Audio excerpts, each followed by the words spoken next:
The photographs hit the mahogany table with a soft thud that somehow echoed louder than my father's casket being lowered into the ground an hour earlier. 4 glossy images, each one a dagger through whatever naive trust I had left. My mother's trembling hands had delivered them to me in a sealed envelope, her hollow eyes speaking the words she couldn't form. There was my wife Elise, wrapped in the silk robe I'd bought her for our anniversary, lounging in my father's hotel room. There she was again, laughing with a wine glass raised in toast, my father's chemo treatment wristband clearly visible on his thin wrist. And the final image, the one that made my vision blur with rage, Elise in bed wearing the gold watch I'd given my father when he beat cancer the first time. Each photo was time-stamped, days when Dad had told me he was too tired to see visitors. I didn't scream. I didn't break down. I folded those photographs carefully, slipped them into my jacket pocket, and began planning the destruction of the woman I'd called my wife. My name is Daniel Greaves, and until that moment, I thought I understood my life. At 34, I was a senior accountant at Morrison & Associates, methodical by nature, loyal to a fault. I'd built my world on trust and stability, the same values my father, Robert Greaves, had instilled in me since childhood. Dad was a pillar of our community, a retired construction foreman who'd built half the houses in our suburb with his own hands. When the cancer first came for him 3 years ago, he fought it like he fought everything else, with quiet determination and stubborn pride. When it returned 6 months ago, more aggressive and hungrier, I became his primary caregiver alongside my mother, Margaret. Elise had been my wife for 8 years, my girlfriend for 2 before that. We'd met at a charity gala where she worked as an event coordinator, stunning in her red dress and magnetic smile. She was everything I wasn't: spontaneous, charming, effortlessly social. I fell hard and fast, believing I'd found my perfect complement. Throughout Dad's illness, Elise had seemed like the ideal daughter-in-law. She visited him regularly, brought him his favorite cookies, sat by his bedside reading classic novels in her melodious voice. She held my mother's hand during the worst days, organized meal trains from the neighborhood, and even helped me coordinate his medical appointments when the treatment schedule became overwhelming. "You're so lucky to have her," Dad would say whenever Elise left after one of her visits. "She's got a good heart, Danny. Hold on to that one." I thought their bond was beautiful, a testament to how perfectly Elise fit into our family. She called him Papa Robert, and he'd light up whenever she walked into the room. During his final weeks, when the morphine made him confused and agitated, Elise was often the only person who could calm him down. What I didn't know was that she was calming him down in ways that would have killed him faster than the cancer ever could. Looking back now, the signs were there like breadcrumbs leading to hell. Small things that seemed meaningless at the time, but formed a pattern of disrespect and deception that should have raised every red flag I possessed. It started with the gifts. Dad had always been generous, but during his illness, he became almost obsessively giving. Expensive jewelry would appear on Elise: a diamond tennis bracelet, pearl earrings, a designer handbag. When I asked about them, she'd smile sweetly and say, "Papa Robert insisted. You know how he worries about me not having nice things." The stories felt off, but questioning my dying father's generosity seemed petty and cruel. Dad had money saved up, pension funds and insurance policies. If he wanted to spoil his daughter-in-law during his final months, who was I to object? Then there were the private moments. I'd arrive at Dad's house to find Elise already there, sometimes emerging from his bedroom looking flushed and slightly disheveled. He was having trouble with his medication, she'd explain. I was just helping him get comfortable. Her explanations always sounded reasonable, but there was something in her eyes, a flicker of satisfaction that made my stomach turn. The phone calls became more frequent and secretive. Elise would step outside to take calls, speaking in hushed tones with someone she claimed was coordinating care services. When I offered to help with the logistics, She'd wave me off. "I've got it handled, honey. You work so hard already." Dad's behavior toward me began to change, too. He became distant, almost guilty in my presence. Conversations that used to flow naturally became stilted and uncomfortable. He'd avoid eye contact when discussing his care needs, and several times I caught him and Elise sharing looks that seemed to exclude me entirely. The most disturbing sign was Dad's sudden interest in updating his will and estate planning. He'd mentioned it casually during one of our visits, but when I offered to help him navigate the legal paperwork, he brushed me off. "Elise is helping me with all that," he said. "She's got a good head for these things." My wife was spending more time managing my dying father's affairs than I was. At the time, I was grateful for her involvement. Now I realize I was watching her groom her mark. The breaking point should have been the day I found them together in his study, huddled over financial documents spread across his desk. They jumped apart when I entered, Dad shoving papers into a drawer while Elise busied herself arranging flowers that didn't need arranging.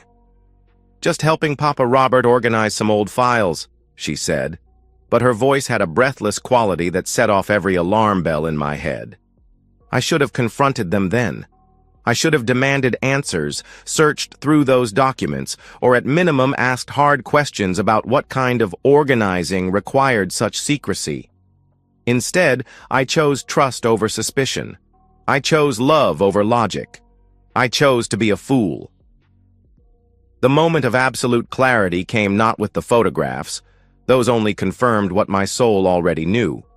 But 3 days later, sitting in my father's empty house, going through his final papers with my mother.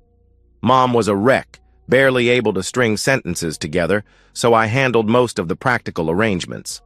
That's when I found the bank statements hidden in Dad's desk drawer, the same drawer he'd been so quick to close when I'd walked in on him and Elise. $27,000, gone, transferred in chunks over the past 4 months to an account I didn't recognize. The timing corresponded perfectly with Dad's most aggressive treatment period, when he was weakest and most vulnerable. But it was the accompanying paperwork that made my blood freeze. Gift documentation. Legal forms declaring the money as voluntary presents to beloved daughter-in-law Elise Marie Greaves for her devoted care and companionship during a difficult time. Companionship. The word felt like acid in my mouth. My mother found me staring at those papers, my hands shaking with rage I didn't know I possessed. When I showed her the documents, she collapsed into the wingback chair Dad used to read in, sobbing in a way that sounded like dying. "I knew," she whispered between gasps. "God help me, Danny. I knew something was wrong. The way she looked at him, the way he started hiding things from me. But he was dying, and I thought maybe I was just being a jealous old woman." That's when she told me about the photographs. How she'd hired a private investigator 3 weeks before Dad died. Not to catch Elise, but to prove her own suspicions wrong. How the envelope had sat unopened on her kitchen counter until the funeral, because she'd been too afraid to face the truth. "I gave them to you because you deserved to know," she said, "but also because you're the only one strong enough to do something about it." Sitting there in Dad's study, surrounded by the evidence of my wife's manipulation and my father's betrayal, I felt something fundamental shift inside me. The man who had trusted blindly, who had chosen to see the best in people, who had built his life on naive optimism. That man died in that moment. What emerged was someone harder, colder, more calculating. I looked at my broken mother and made her a promise. She won't get away with this. I'll make sure she pays for every dollar, every lie, every moment she stole from him, from us. The grief could wait. The mourning could wait. First, there would be justice. I spent the next week in a state of controlled fury, meticulously planning Elise's destruction with the same attention to detail I brought to complex financial audits. Every action had to be calculated. Every move had to serve the larger strategy. This wasn't about emotional satisfaction. This was about systematic annihilation. Step 1 was research. I discovered that Dad had made me co-trustee of his estate 6 months earlier, when his oncologist had noted early signs of cognitive decline from the chemotherapy. It was a precautionary measure I'd forgotten about in the chaos of his care, but it gave me legal authority that Elise didn't know I possessed. While she assumed she'd inherit everything as my spouse, the trust documents contained a clause that would become her undoing. Any party proven to have committed moral turpitude, elder exploitation, or coercion shall be excluded from all inheritance, including spousal provisions. Dad's lawyer, Harold Brennan, had included that language at my insistence years earlier, back when we'd heard horror stories about caregivers manipulating elderly clients. I'd never imagined it would apply to my own wife. Step 2 was evidence gathering. I hired Marcus Chen, a forensic accountant who specialized in elder fraud cases. Marcus was expensive, but his reputation for uncovering hidden financial crimes was legendary. Within 48 hours, he'd traced every unauthorized transfer from Dad's accounts, documented the pattern of gifts that coincided with Elise's increased access, and identified several additional transactions I hadn't even discovered. The digital evidence was equally damning. I had access to our family's shared cloud storage, which included automatic backups of Elise's phone. Marcus helped me recover deleted text messages between Elise and Dad, some of which were so explicit they made me physically ill. There were also emails discussing their meetings, with Dad expressing guilt about betraying Danny, while Elise reassured him that what he doesn't know won't hurt him. Step 3 involved the hotels. Using Dad's reward program account, I obtained detailed booking histories that showed a pattern of regular reservations at upscale properties across the city. The dates matched perfectly with days Dad had claimed to be too sick for visitors. Credit card records showed he'd paid for room service, spa treatments, and expensive bottles of wine on those same dates. I even found receipts for the silk robe Elise wore in one of the photographs, purchased by Dad from a high-end boutique 3 days before their first documented hotel encounter. But the most devastating evidence came from an unexpected source. My cousin Rachel, who worked as a nurse at Dad's oncology clinic. When I mentioned my concerns about Dad's final months, she revealed that Elise had actually bragged to her about her special relationship with Papa Robert. She said something about helping him die happy and laughed about how grateful he was for her company. Rachel told me, her voice filled with disgust. I thought she was just being inappropriate, but now... God, Danny, I should have said something. I had Rachel write a detailed statement about their conversation, including the exact date and location. It was another nail in Elise's coffin. Step 4 was the legal trap. I met with Harold Brennan and presented the complete evidence package. Harold had practiced estate law for 30 years and had seen every kind of family drama imaginable, but even he was shocked by the scope of Elise's manipulation.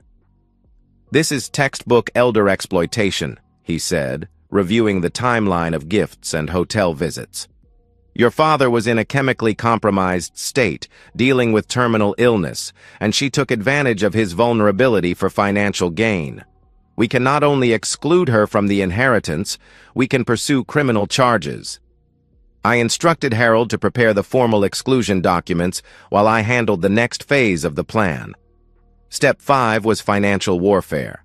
Using my authority as co-trustee, I froze all joint accounts pending investigation of potential fraud.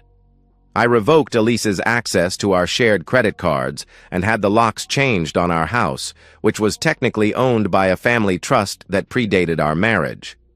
I also filed a formal complaint with Adult Protective Services, providing them with copies of all evidence. This triggered an official investigation into elder exploitation, making Elise the subject of an active criminal inquiry. Throughout this entire process, I maintained perfect normalcy at home. I grieved appropriately for my father, comforted my mother, and played the role of devoted husband. Elise had no idea that her world was about to collapse. The estate reading was scheduled for 3 weeks after the funeral. That would be her judgment day. The morning of the estate reading, I woke up feeling calmer than I had in months. Elise was already up, standing in front of our bedroom mirror applying lipstick with the same precision she'd once used to manipulate my dying father. "I picked out something appropriate," she said, gesturing to her black designer dress. "Harold said this could take a while, so I want to be comfortable." "You look perfect," I replied, and I meant it. She looked exactly like the kind of woman who would seduce a cancer patient for inheritance money. We drove to Harold's office in separate cars. I claimed I had errands to run afterward. The truth was, I didn't want to be anywhere near her when her world imploded. The conference room was full when I arrived. My mother sat at one end of the long mahogany table, flanked by my Uncle Tom and Aunt Sarah. Several distant relatives had flown in for the reading, including my father's brother Michael and his wife Janet. They all greeted Elise warmly when she arrived, offering condolences and praising her devotion to Dad during his final months. If they only knew. Elise took a seat directly across from Harold, confident and poised. She wore the pearl earrings Dad had bought her, probably thinking they made her look appropriately grief-stricken. To everyone else, she appeared to be the perfect grieving daughter-in-law. Harold opened his leather portfolio and adjusted his reading glasses. "Before we begin with the standard bequeathments," he said, "I need to address a significant amendment to Robert's trust, executed and witnessed 3 weeks prior to his death." He slid a thick folder across the table to Elise. "Due to documented misconduct and moral violation, Mrs. Elise Marie Greaves is hereby excluded from all inheritance provisions, including spousal benefits." The room went dead silent. Elise stared at the folder as if it might burst into flames. "I don't understand," she said, her voice barely above a whisper. "Please review the documentation," Harold continued. "You'll find photographs, financial records, hotel receipts, and witness statements that detail your inappropriate relationship with the deceased during his final months of life." Elise opened the folder with trembling hands. I watched her face drain of color as she saw the first photograph. Herself in Dad's hotel room, wearing that damned silk robe. Her hand flew to her mouth, and for a moment I thought she might vomit. This isn't," she stammered, but Harold held up a hand. "The evidence speaks for itself, Mrs. Greaves. Bank records show $27,000 in unauthorized gifts obtained through elder manipulation. Digital communications recovered from your devices contain explicitly inappropriate content with a terminally ill man under your care." Uncle Michael leaned forward, his face twisted with disgust. "What the hell is he talking about, Elise?" She looked around the table desperately, seeking support that would never come. When her eyes met mine, I stared back with complete indifference. "Danny," she pleaded, "you have to know this is some kind of mistake. I loved your father. I would never—" "The audio recording says otherwise," Harold interrupted, sliding another document across the table. "This is a sworn statement from Nurse Rachel Greaves, who witnessed you laughing about helping Robert die happy and expressing satisfaction with his gratitude for your companionship." Elise lunged for the documents, knocking over her water glass. "These are lies! Someone set me up! Danny, you know me! You know I wouldn't do this!" But I said nothing. I just sat there, watching her panic with the same detached interest I might observe a bug trapped in amber. Harold continued reading. "As of this morning, Mrs. Greaves has been formally evicted from the Greaves family property under legal authority of the family trust. Her personal belongings are being packed by a bonded moving service and will be delivered to a storage unit registered in her name." "You can't do this!" she screamed, standing so abruptly her chair toppled backward. "I'm his wife. I have rights." "You forfeited those rights when you chose to exploit a dying man," Harold replied calmly. "Additionally, you should be aware that formal charges for elder exploitation have been filed with the district attorney's office. You'll likely be contacted by investigators within the next few days." The room erupted in shocked murmurs.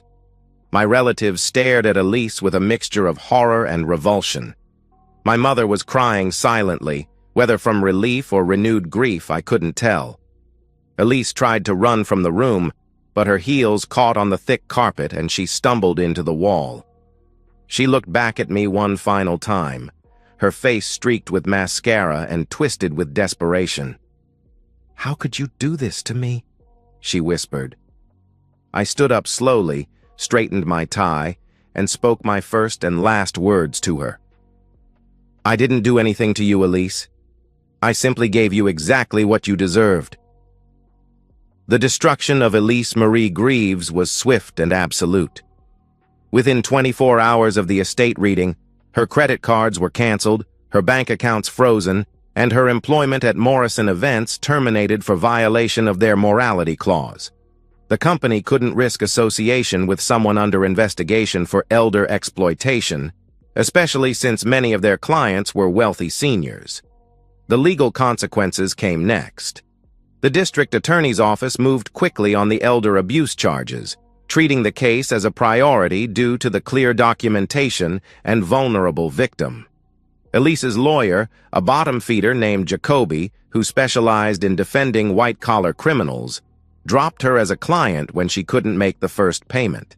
She tried representing herself in court, but Harold's evidence package was overwhelming. The hotel receipts, the photographs, the recovered text messages, and Rachel's witness testimony painted a picture of calculated predation that no jury would ignore. But it was the social destruction that satisfied me most. Rachel had strategically shared the story with a popular local lifestyle blogger who specialized in cautionary tales about marriage and relationships. Within 48 hours, Elise became the subject of a viral post titled, "The Woman Who Seduced Her Dying Father-in-Law for Inheritance Money." The story spread across social media like wildfire. Screenshots of the blog post appeared on neighborhood Facebook groups, professional networking sites, and community bulletin boards. Everyone in our social circle knew what she'd done. Her friends abandoned her immediately. The women who used to admire her style and charm now saw her as a predator who couldn't be trusted around their own elderly relatives. Former colleagues refused to return her calls.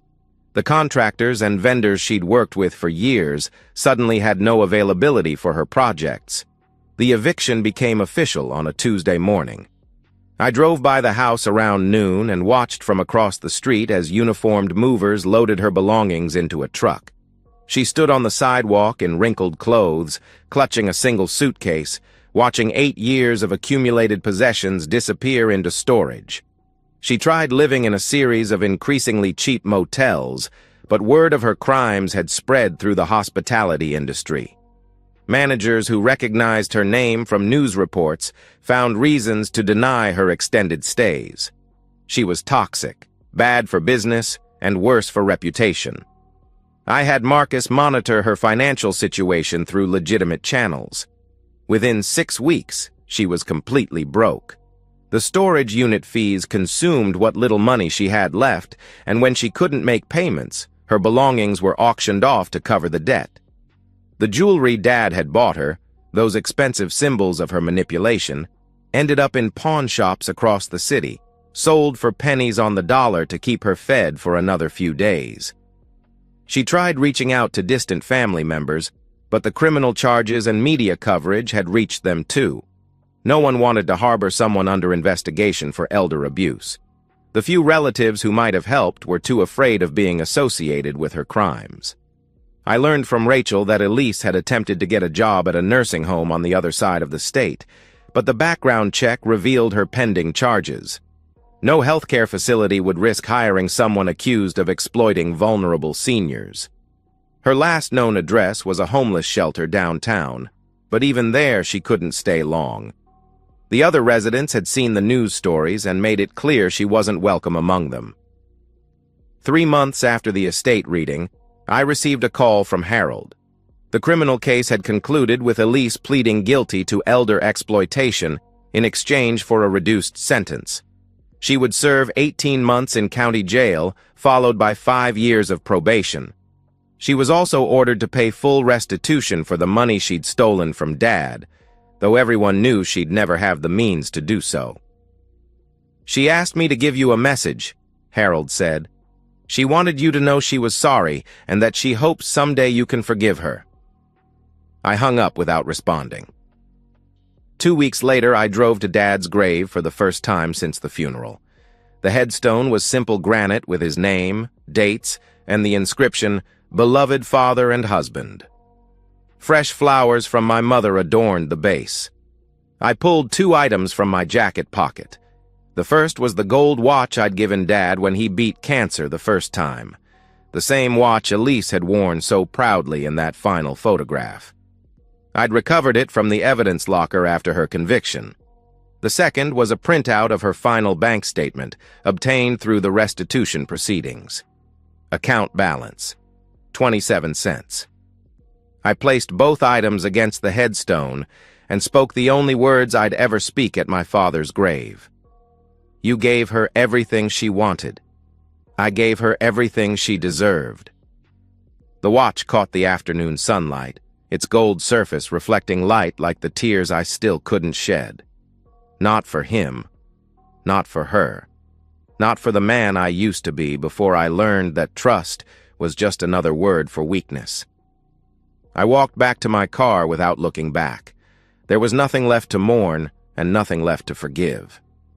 Elise Marie Greaves had gotten exactly what she'd earned through months of calculated manipulation and betrayal.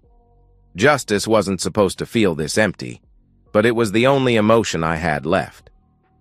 I drove home to my mother, who was making dinner in the kitchen where Dad used to read his evening paper. She looked up when I entered, her eyes searching my face for some sign of closure or peace. "Did it help?" she asked quietly. I considered lying, telling her that visiting his grave had brought me comfort or resolution. But the truth was simpler and sadder. "It's finished," I said. And it was. Elise was gone. Dad was gone. And the man I'd been before the photographs was gone too. What remained was someone harder, colder, and infinitely more careful about whom he chose to trust. I sat down at the kitchen table where Elise used to charm my parents with stories of her day, where she'd played the role of loving daughter-in-law while planning the seduction of my dying father. The empty chair across from me would stay empty. Outside, winter was coming early. The leaves were already turning, preparing to fall and be forgotten, just like her. And that's the end of today's story. If you enjoyed it, please give this video a thumbs up and drop a comment below. Your support helps the algorithm push my content further. If you're new to the channel, don't forget to hit that subscribe button. It really helps me keep creating more stories for you. Thanks for watching, and I'll see you in the next one.